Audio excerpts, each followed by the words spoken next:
Hi everybody, Alex Deploy here from Expert Forex, and in today's video we're going to be looking at some quick fixes on how to cut your optimization time by a huge amount. Because one of the problems is that sometimes optimizations can take days and days, and you really don't want that. So let's have a look at some of the ideas. Now firstly, in a previous video, I addressed the optimization problem from a different perspective. It was really about what the views are on how you would use the optimized results. And there were 5 solutions suggested in this particular video. But in the current video, we are going to look at some technical ways that you can quickly reduce optimization time. Okay, so I'm going to take the case of doing some optimizations on the profit retriever, and we're going to base our optimization savings based on the open price method, and it doesn't matter, the same relationship will apply to all of the optimizations. So let's have a look at how we can do that. Now here's a basic optimization template where we've ticked a number of items. There they are: price gap, there it is, the initial trades, the phase 1 setting, the phase 2 setting, the phase 1 target, and then the phase 2 target, and then we have a closure amount. So there's quite a few items that we're testing here. And what we're going to do is we're going to say, all right, let's see if we wanted to test all of those items on open prices over the last year or so. Let's see how long it's going to take. So I will press start here. Now I'm using the fastest method of optimization at the moment, so I'm just going to say stop as at the time. And okay, so what we're interested in is the time that it's going to take, and in this case it's going to take 41 minutes to complete this particular test.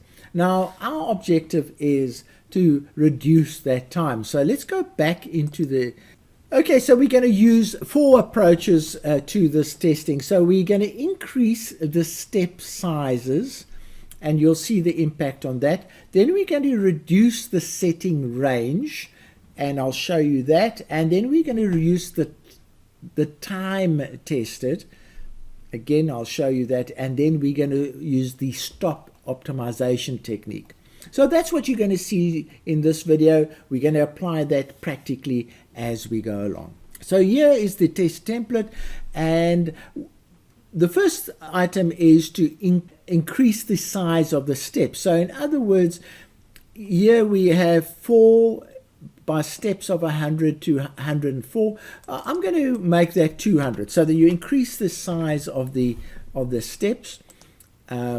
And let's go the gap size. We're running from 6 to 24. We can actually increase that to 4, and we can the lot size, we're going from 0.1 with jumps of 0.1 to there. I can change that to 2. That will be fine. And the phases 10. I'm not going to fiddle with that one.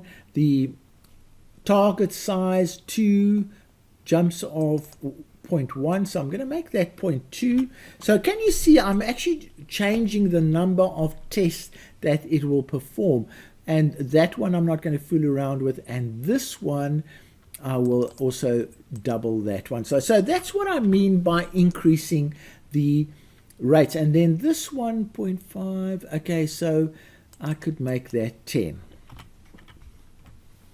And we say okay, and now we're going to say, remember that one was 41, so we're going to say, all right, how long is it going to take to optimize the new settings? So we go away, and it comes back and it's saying, oh, hang on, now it's only going to take 16 minutes to do this optimization, and that's quite a big difference from the previous setting.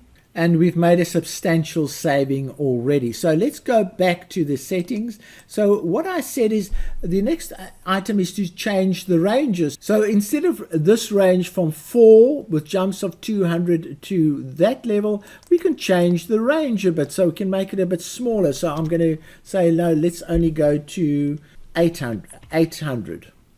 So there we are. I've reduced the range there. Here we say, all right, let's go only to 200 to 20 in this case.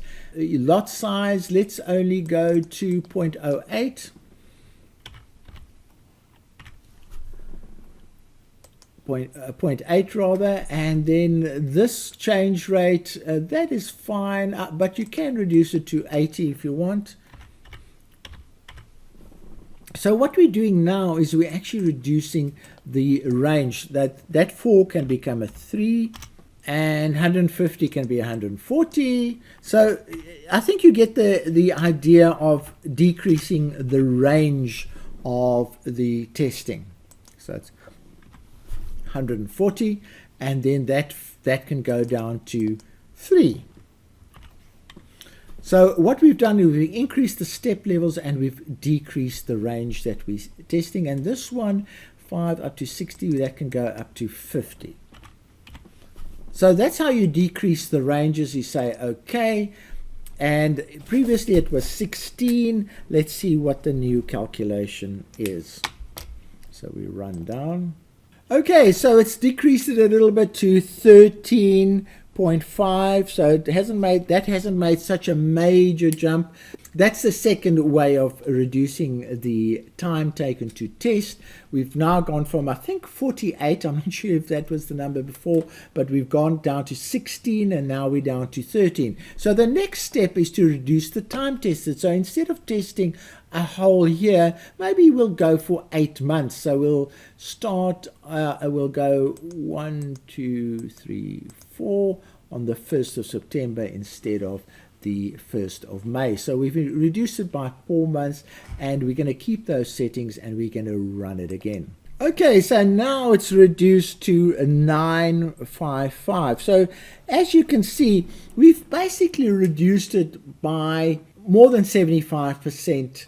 Just making those particular changes. Now, there is another thing that you can do, and this is the fourth point. The fourth point was, okay, so we've increased the step sizes, we reduced the setting range, we've reduced the time tested, and then the next one is stop the optimization. Now, the stop the optimization one is very specific to tests that you do using tick data. Tick data is incredibly slow. So you would apply those first 3, and then tick data might still say that the testing is going to take maybe 3 or 4 days.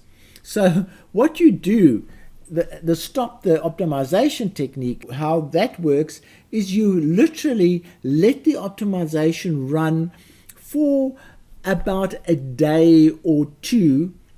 Let's say it's telling you I'm going to do it in 4 days. What you do is you run it for, let's say, 18 hours, and you just stop the optimization at that point, and you take the best setting at that particular point. Now, I have done that lots of times when testing on tick data, and when I let the tick data run to its full conclusion, where I've stopped it is normally within 80% of the highest level. So what I'm saying is that you actually get your best value in the first part of the actual testing. So that's another technique that you can use. You just literally stop the optimization and you take the values at that particular point. Now, I hope this video has given you some ideas on some quick fixes on how to cut your optimization time by applying those 4 steps that I mentioned. So from me, Alex Deploy, cheerio.